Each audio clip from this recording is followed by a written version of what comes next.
What if countries had to pay each other for their people? It sounds like science fiction, but one minister says it should be reality. A former Malaysian minister has a bold proposal. Singapore should actually pay Malaysia every time it hires one of its doctors or nurses. Think about that for a moment.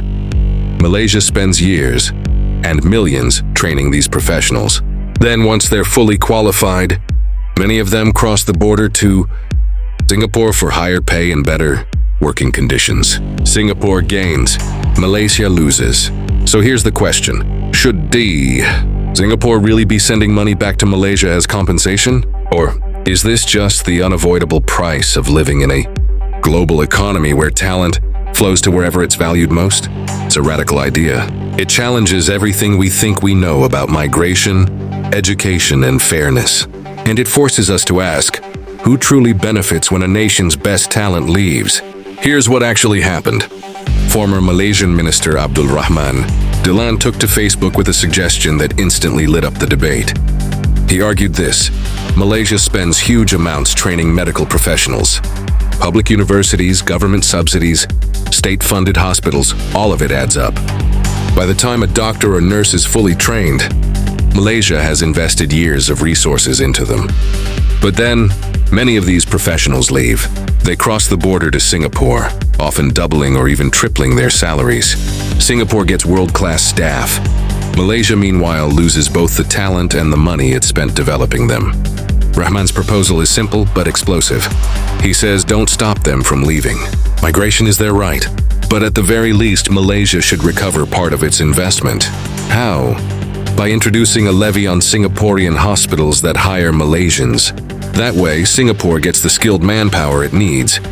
While Malaysia gets money, it can channel back into its healthcare system. In his words, a win-win solution. But here's the twist. Even Rahman admitted this kind of arrangement has never been tried before. Which leaves us with the big question. Could it actually work? Now, this might sound like just a Malaysia versus Singapore issue, but it's actually part of a much bigger global story. Something economists call brain drain. Here's how it works. Poorer or middle-income countries spend years training their best people, doctors, engineers, scientists, teachers, but once they're ready, many of them leave for wealthier nations that can offer higher pay, better infrastructure, and more opportunities. The result? The home country loses its investment, and the receiving country gains, without ever paying a cent for the cost of education. And this isn't just theory. It's already happening everywhere. The Philippines trains thousands of nurses, but many end up in the US or the UK. India produces world-class software engineers who go on to power Silicon Valley. Across Africa, governments pour resources into medical schools, only to see doctors migrate to Europe or North America. In every case, the same cycle repeats. One country pays the bill, another country collects the profit. So when Malaysia says, hey, shouldn't we be compensated? It's not just a local complaint. It's a challenge to the very rules of globalization.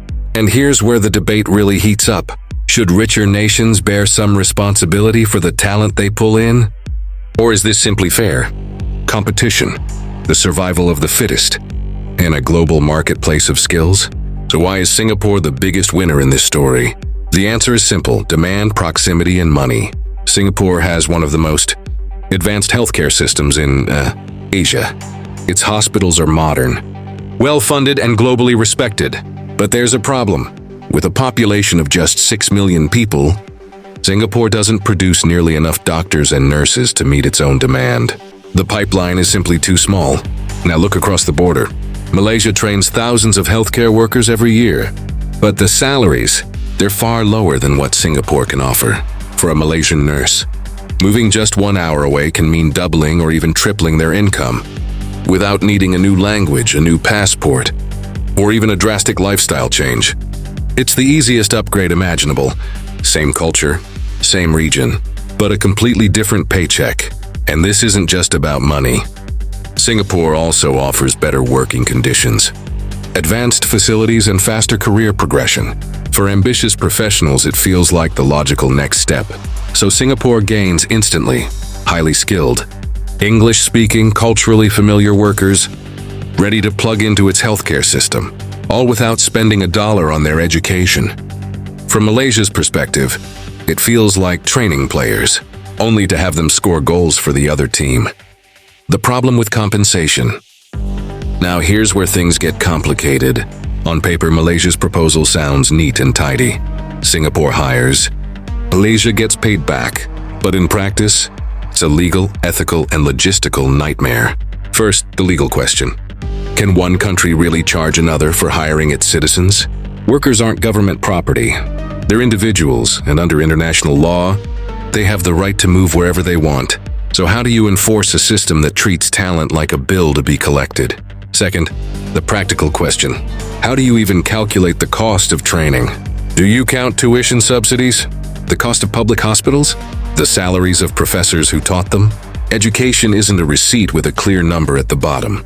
And finally, the ethical question. If countries start charging each other for workers, aren't we reducing people to commodities? Imagine saying, this doctor is worth $100,000. This nurse is worth $50,000. That feels uncomfortably close to putting a price tag on human beings. Critics argue this could set a dangerous precedent. What happens when India demands Silicon Valley pay for its engineers? Or when Africa asks Europe to pay for every doctor it hires? Would rich nations agree to that? Unlikely. So while the frustration in Malaysia is real, turning that frustration into policy is far more complicated than it looks. Here's the thing, Malaysia isn't alone. The world has been struggling with this exact problem for decades. The World Health Organization has even warned about it. When rich nations poach medical workers from poorer ones, it can devastate local healthcare systems. Some countries have tried to fight back. The United Kingdom, for example, has agreements with several African nations that limit active recruitment of their doctors and nurses. The idea is simple. Don't drain countries that already face severe shortages. Others have taken the opposite approach. Take Cuba. Instead of losing doctors to migration, Cuba actively exports them. Thousands of Cuban doctors are sent abroad every year, and the government receives payment in return. It's controversial, but it's one of the closest real-world examples of turning medical talent into a revenue stream. But here's the catch. A direct model where one country pays another for hiring its citizens? That's almost unheard of. No legal framework exists. No international rules back it up. Which means Malaysia's idea isn't just bold, it's revolutionary. And maybe that's why it's so provocative. Because if this idea were ever accepted, it could completely rewrite how global talent flows and who really benefits from it. Conclusion. So here's the bottom line.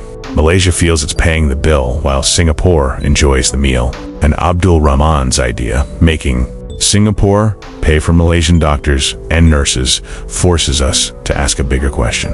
What is the true cost of talent migration? On one hand, people should be free to move, to seek better lives, to chase opportunities wherever they find them. That's the promise of globalization. But on the other hand, countries like Malaysia are left-footing an invisible bill. Billions spent training professionals who end up serving someone else's system. Is that fair? Or is it simply the price of competition in a borderless world? Maybe Rahman's proposal will never become law. Maybe it's too messy, too controversial, too untested. But the fact that it sparked such a debate tells us something important. Nations are starting to realize that in the global marketplace of skills, there are winners and there are losers. And the uncomfortable truth is this: until the system changes, the richest countries will keep winning the talent race while everyone else pays the cost.